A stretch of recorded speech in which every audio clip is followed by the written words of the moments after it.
오늘 우리가 함께 나눌 하나님의 말씀 빌립보서 1장 8절부터 11절까지의 말씀입니다.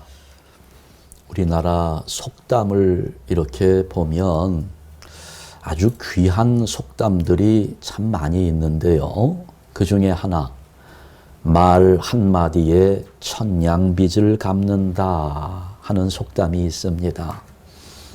우리가 평소에 사용하는 말 한마디가 얼마나 중요한지를 아주 잘 보여주는 속담입니다. 그러니까 여러분, 우리가 말 한마디를 해도 좀 잘하면 좋겠어요. 여러분 입에서 나오는 말 한마디가 천냥빚을 갚을 수 있는 그런 말들이 될 수 있기를 간절히 바랍니다. 막 말하면서 살지 마시고요. 말을 잘 해야 합니다. 자, 그런데 예를 들어서 좀 멀리 떨어져 있는 가족, 남편이 출장을 갔다든지 아니면 군 복무를 하고 있는 자식에게든지 이렇게 멀리 떨어져 있는 사람과 대화를 나눌 때 가장 감동적인 말 한마디는 무슨 말일까요? 어떤 말이 큰 감동을 주겠습니까? 여보 사랑해요. 얘야 정말 보고 싶다. 그리운 마음에 잠이 오질 않는구나.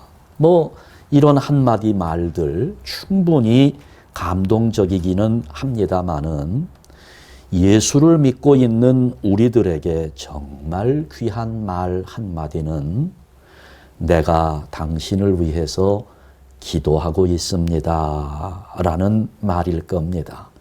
당신을 위해서 기도합니다. 내가 너를 위해서 기도하고 있다. 여러분, 대부분의 남편들이 그런 말들을 한대요. 그 남편들, 이 한마디 부인으로부터, 아내로부터 내가 당신을 위해서 기도하고 있습니다 라고 하는 이 말을 들으면 가슴이 뭉클해진답니다. 그러면 일을 하다가도 일이 잘 풀리지 않을 때, 그래서 정말 난처한 상황이 만들어졌을 때에도 머릿속에 문득 떠오르는 아내의 말 한마디, 내가 당신을 위해서 기도하고 있습니다 라고 하는 그 말이 떠오르게 되면 마음이 평안해진다는 거예요. 많은 남편들이 그렇게 고백합니다. 어떤 분은 그런 분도 있어요.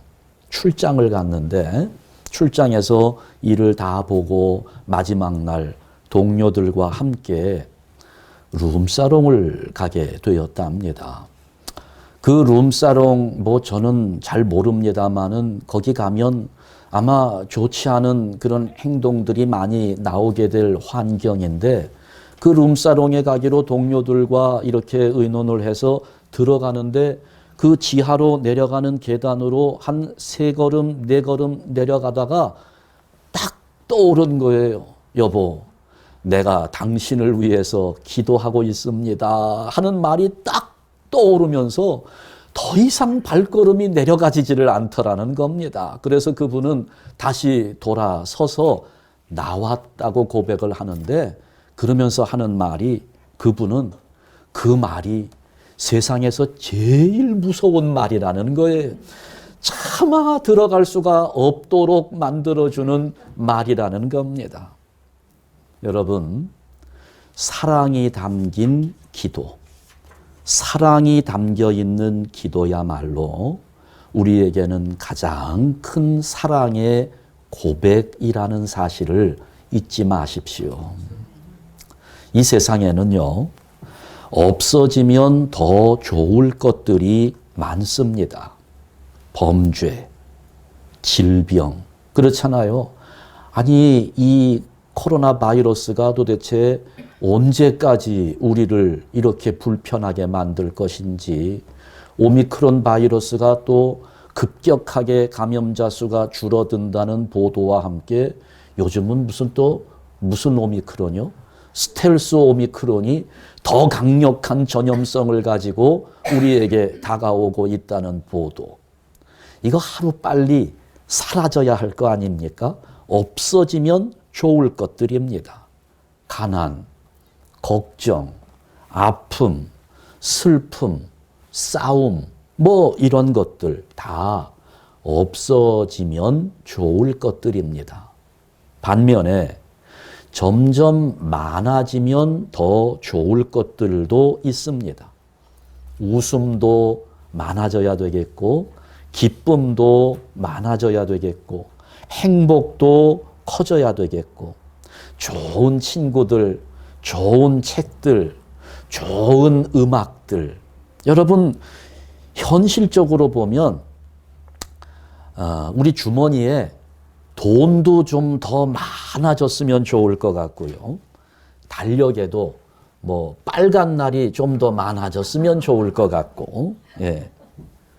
그러나 여러분, 그 무엇보다도 점점 더 많아져야 할 것은 사랑입니다. 사랑이 많아져야 합니다. 사랑이 많아지면 없어져야 할 것들은 점점 사라지게 될 것이고, 많아져야 할 것들은 더 풍성해지면서 세상을 풍요롭게 만들 겁니다. 우리 안에 사랑이 점점 풍성해지기 시작하면 가난해도, 병에 걸렸어도, 여전히 힘들고 여전히 아플지라도 점점 더 풍성해지는 사랑의 힘으로 우리의 삶을 더욱 행복하게 만들 수 있을 겁니다. 그런데 없어지면 좋을 것들은 점점 많아지고 풍성해져야 할 사랑은 점점 사라져가는 것이 우리의 현실입니다. 정말 세상에서 진정으로 사랑하는 모습을 찾아보려면 눈을 씻고 찾아보아도 어려운 것이 오늘 우리의 현실입니다.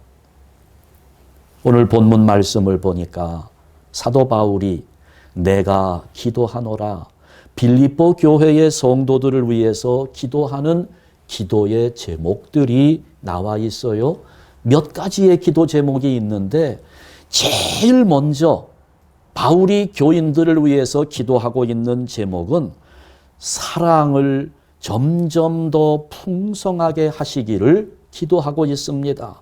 오늘 본문 8절과 9절 말씀을 한번 다시 보시게 되면 내가 예수 그리스도의 심장으로 너희 무리를 얼마나 사모하는지, 지난번 설교 시간에 제가 설명을 드렸지요. 예수 그리스도의 심장, 어떤 심장입니까?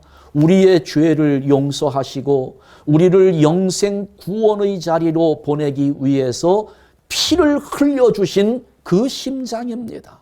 자기를 죽이고 우리를 살려내신 그 심장으로 바울은 이 빌립보 교회 교인들을 사랑하면서 기도하는 거예요.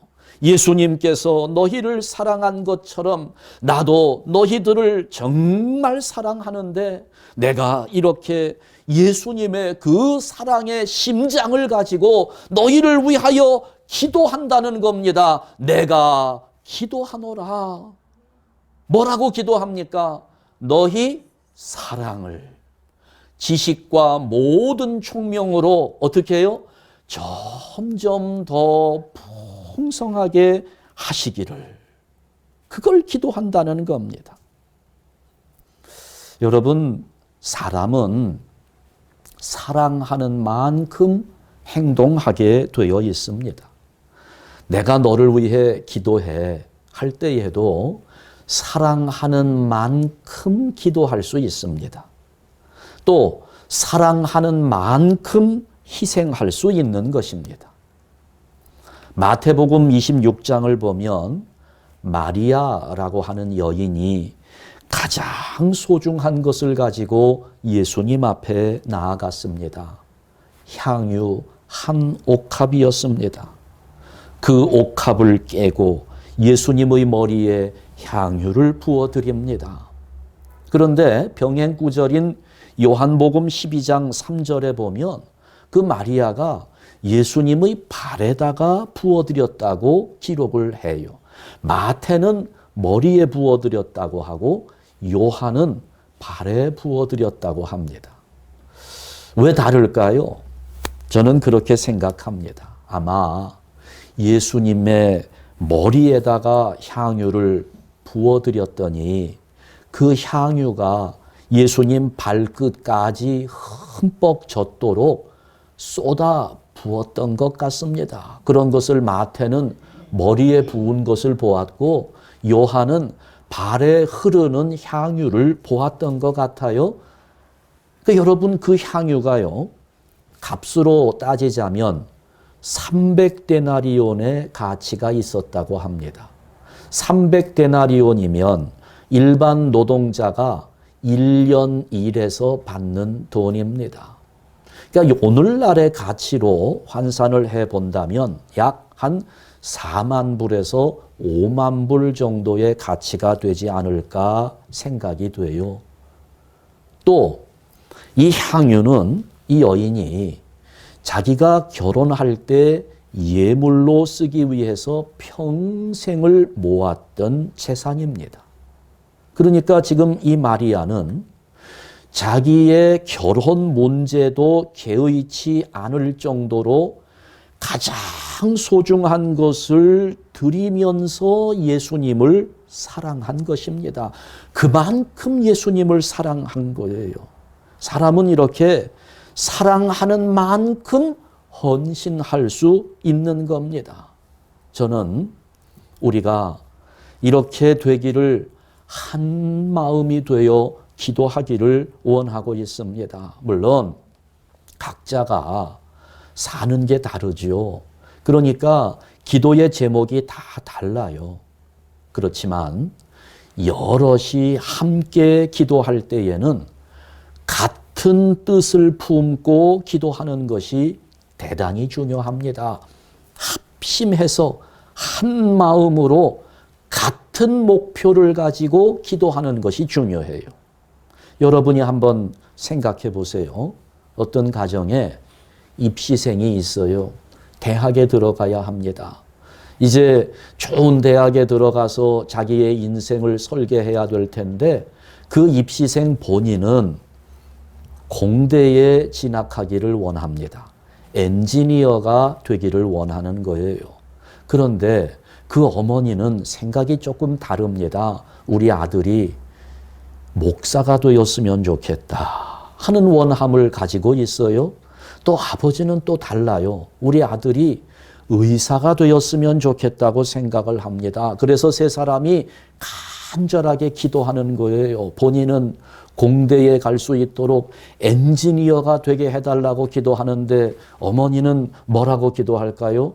목사가 되게 해달라고 기도를 합니다. 아버지는 또 열심히 기도하는데 의사가 되게 해달라고 그렇게 기도를 하고 있어요. 어떻게 될까요? 여러분, 하나님이 누구의 기도를 들어주셨을까요? 아니, 하나님께로 가기 전에 그 기도의 제목들이 이제 하나님께 상달될 때 하나님의 비서 역할을 하는 천사가 금향로 대접에 그 기도를 담아가지고 하나님께 결제를 올려야 될 텐데 그 천사가 누구의 기도를 결제에 올렸을까요? 본인의 기도를 올려야 되나요? 어머니의 기도를 올려야 됩니까? 아버지의 기도를 올려드릴까요? 어떻게 했을 것 같습니까? 어떻게 될까요? 얼마나 난처하겠어요. 예. 정말 난처합니다. 그러니까 여러분, 우리는 기도할 때 하나가 돼서 같은 뜻을 가지고 기도해야 하는 것이고요. 그리고 그 목표는 우리 안에 그리스도의 사랑이 풍성해지기를 바라는 것으로 기도해야 하는 겁니다. 여러분, 우리가 살다 보면 정말 어렵고 고달픈 문제들을 많이 만나게 됩니다. 그러나 사랑이 있으면 이 모든 문제들 얼마든지 소화해낼 수 있습니다. 우리 인생의 문제는 문제가 많기 때문에 문제가 아니고요. 사랑이 없기 때문에 문제가 되는 겁니다. 문제가 많아서 인생이 고달픈 것이 아니라 사랑이 부족하기 때문에 인생이 괴로운 것입니다. 그래서 이렇게 우리 안에 그 사랑이 점점 더 풍성해져야 될 텐데요. 9절을 보니까 그 사랑이 저절로 풍성하게 되는 것이 아니라는 겁니다. 이게 마음 먹는다고 되는 것이 아니고 결단한다고 되는 것이 아니라 이 사랑이 우리 안에 풍성해지려면 두 가지가 필요하다고 말씀하고 있습니다. 첫째는 지식이 있어야 하고 두 번째는 총명이 있어야 한다는 겁니다. 첫 번째, 지식입니다. 지식이 있어야 사랑이 점점 더 풍성해질 수 있다는 거예요. 아니, 목사님, 사랑이 감정이지 어떻게 사랑이 지식으로 만들어질 수 있습니까? 바로 여러분들이 이 일을 제기할 수 있겠습니다마는 여러분의 감정에서 시작된 그 사랑이 얼마나 오래 가던가요? 결혼하기 전에 죽고 못 산다는 그 사랑 몇 년 갑니까? 여러분, 감정에서 시작되는 사랑, 진정한 사랑으로 보기 어려운 것이 유효기간이 너무 짧기 때문에 금방 상해버립니다. 여기에서 말하는 지식은요, 우리가 생각하는 그런 일반적인 지식이 아닙니다. 책을 읽으면서 얻는 지식, 학교에서 공부하고 배워서 얻는 지식, 이런 거 아니에요. 내가 지금까지 살아오면서 인생 경험 속에 쌓여진 지식, 경험, 그런 거 아닙니다. 여기서 말하는 지식은 원문에 보면 에피그노세이라고 되어 있어요. 이 단어는 무슨 뜻인가 하면 하나님께 대한 지식을 말합니다. 하나님을 아는 지식이에요. 그 하나님을 아는 신령한 지식이 뒷받침되어야 우리의 사랑이 풍성해진다는 겁니다. 우리는 그동안에 어떻게 생각했어요? 아, 사랑해야지. 사랑하는 것이 너무 아름다운 일이고 하나님 사랑하라고 했으니까 우리 서로 사랑합시다. 이렇게 이야기하면서 우리는 사랑을 노력하는 것으로만 이해했습니다. 여러분, 그러나 사랑은 노력하는 것보다는 먼저 아는 것이 뒷받침되어야 한다는 겁니다. 사랑하자고 말하면서 하나님을 아는 일에 관심이 없다면 그 사랑은 얼마 가지 못합니다. 오래지 않아서 식든지 변질되든지 그렇게 될 수밖에 없어요. 그런데 우리가 하나님을 알게 되면 그 신령한 지식이 우리의 사랑을 풍성하게 만들어줍니다. 왜냐하면 하나님은 사랑이시기 때문입니다. 요한일서 4장 8절 말씀을 보면 사도 요한은 이렇게 말씀을 전하고 있습니다. 우리 한번 다 같이 읽습니다. 사랑하지 아니하는 자는 하나님을 알지 못하나니 이는 하나님은 사랑이심이라. 하나님은 사랑이시기 때문에 사랑하는 사람만 하나님을 알 수 있다는 말씀인데 요거 조금 방향을 바꾸어서 생각하면 하나님을 아는 사람은 사랑할 수밖에 없다는 말씀입니다. 하나님을 알아야 진정한 사랑을 할 수 있다는 거예요. 여러분, 알면 닮게 되어 있습니다. 우리 아이들 보세요. 자녀들 부모를 닮잖아요.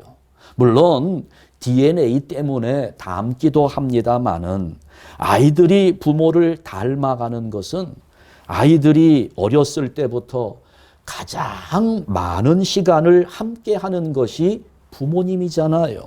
그러니까 그만큼 부모님을 알게 되고 자식들이 부모님을 알게 되는 만큼 부모님을 닮아가게 되어 있는 겁니다.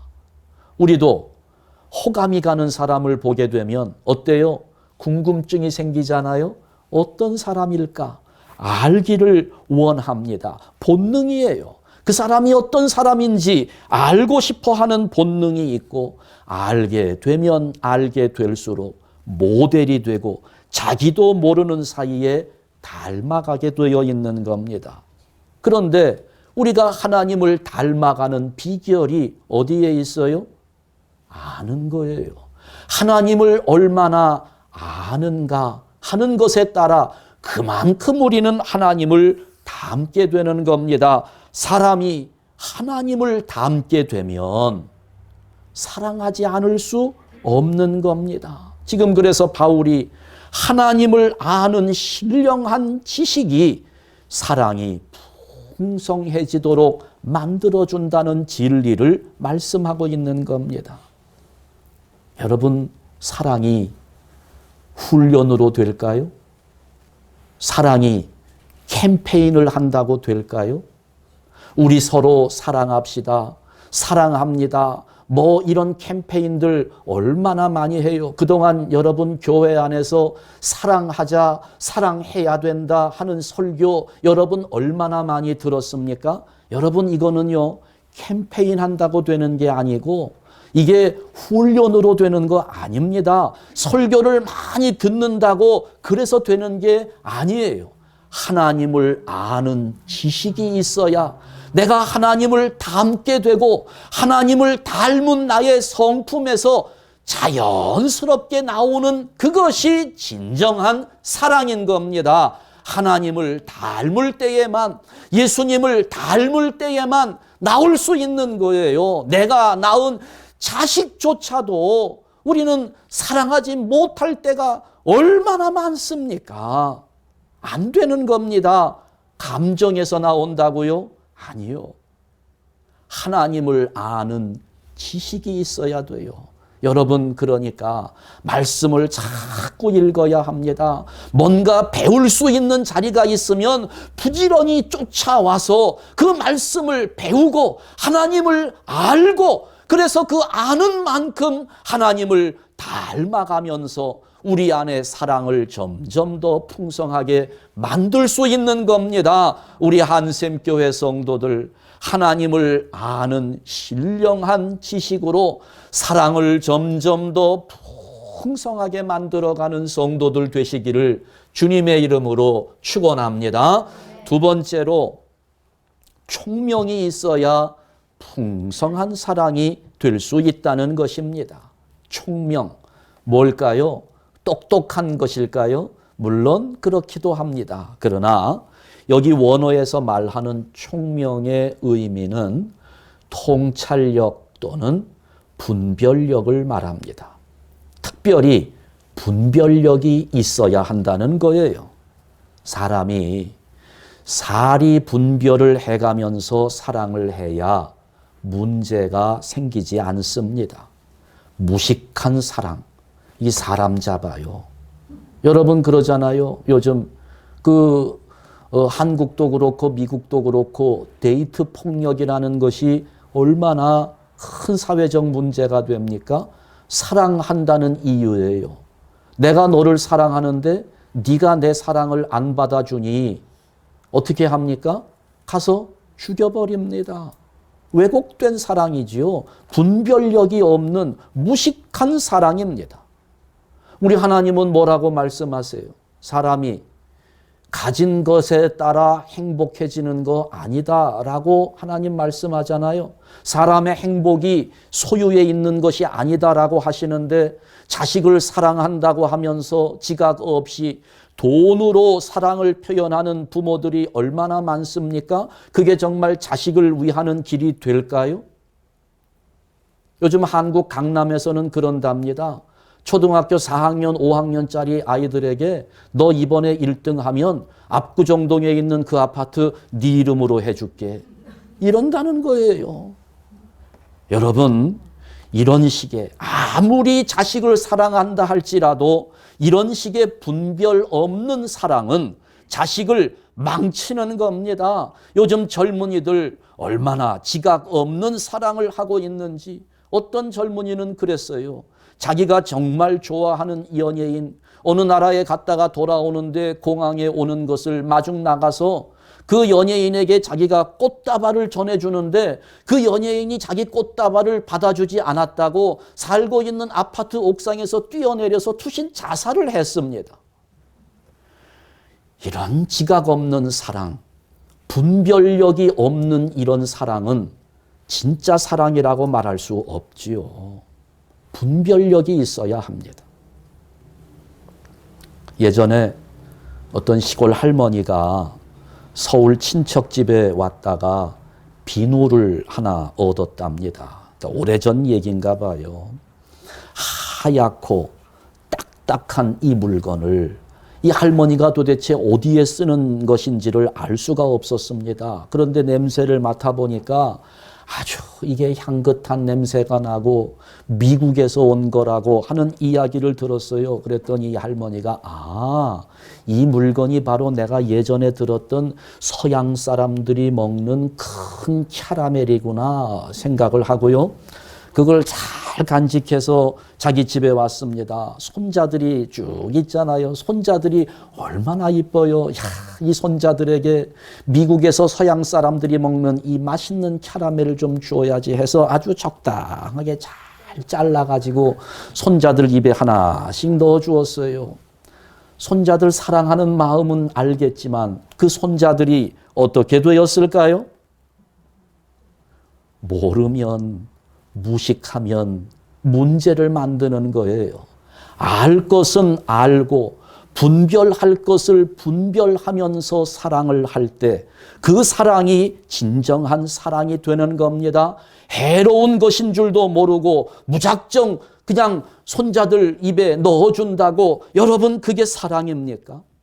좋은 것도 과하면 건강을 해칠 수가 있는데 이게 도대체 이로운 것인지 해로운 것인지 이것도 분별하지 못하면서 주기만 한다고 그걸 우리가 온전한 사랑이라고 할 수 있겠느냐는 말이지요. 무조건 용납해 준다고 해서 그것이 사랑은 아닙니다. 무조건 덮어준다고 해서 그것이 사랑은 아니라는 거예요. 때로는 따끔한 충고가 진정한 사랑이 되는 것이고 때로는 아파도 회초리를 대는 것이 그것이 진정한 사랑입니다. 이런 것을 분별하는 것이 총명입니다. 이런 사랑이 우리 안에 넘쳐나기를 사도 바울은 기도하고 있는 것입니다. 여러분, 우리 안에 사랑은 저절로 풍성해지지 않습니다. 하나님을 아는 신령한 지식과 또 이것이 그 사람에게 유익한 것인지를 분별할 줄 아는 총명이 있을 때 우리의 사랑은 점점 풍성해질 수 있는 겁니다. 오늘 우리가 이것을 위해서 함께 기도하기를 바랍니다. 우리 안에 진정한 사랑이 점점 더 풍성해지기를 한 뜻으로 기도하면서 하나님을 아는 신령한 지식을 구하고 분별력이 있는 총명한 사랑을 우리가 함께 나누면서 기뻐할 수 있는 믿음의 공동체 만들어갈 수 있기를 주님의 이름으로 축원합니다. 기도하겠습니다.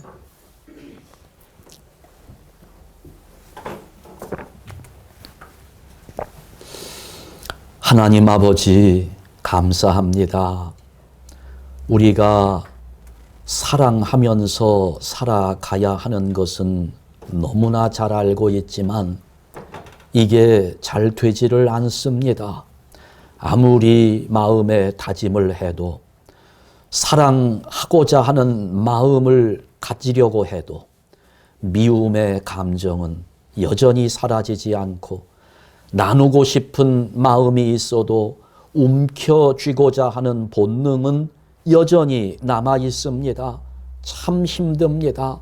아버지여, 그러나 그럼에도 불구하고 우리가 사랑하면서 믿음의 공동체를 이루어가는 것이 하나님의 뜻이라고 하는 사실을 알고 있는데 우리 안에 진정한 사랑이 점점 더 풍성해지기를 한 뜻으로 기도하면서 하나님을 아는 신령한 지식을 구하고 분별력이 있는 총명한 사랑을 우리가 함께 나누면서 기뻐할 수 있는 믿음의 공동체 만들어갈 수 있기를 주님의 이름으로 축원합니다. 기도하겠습니다.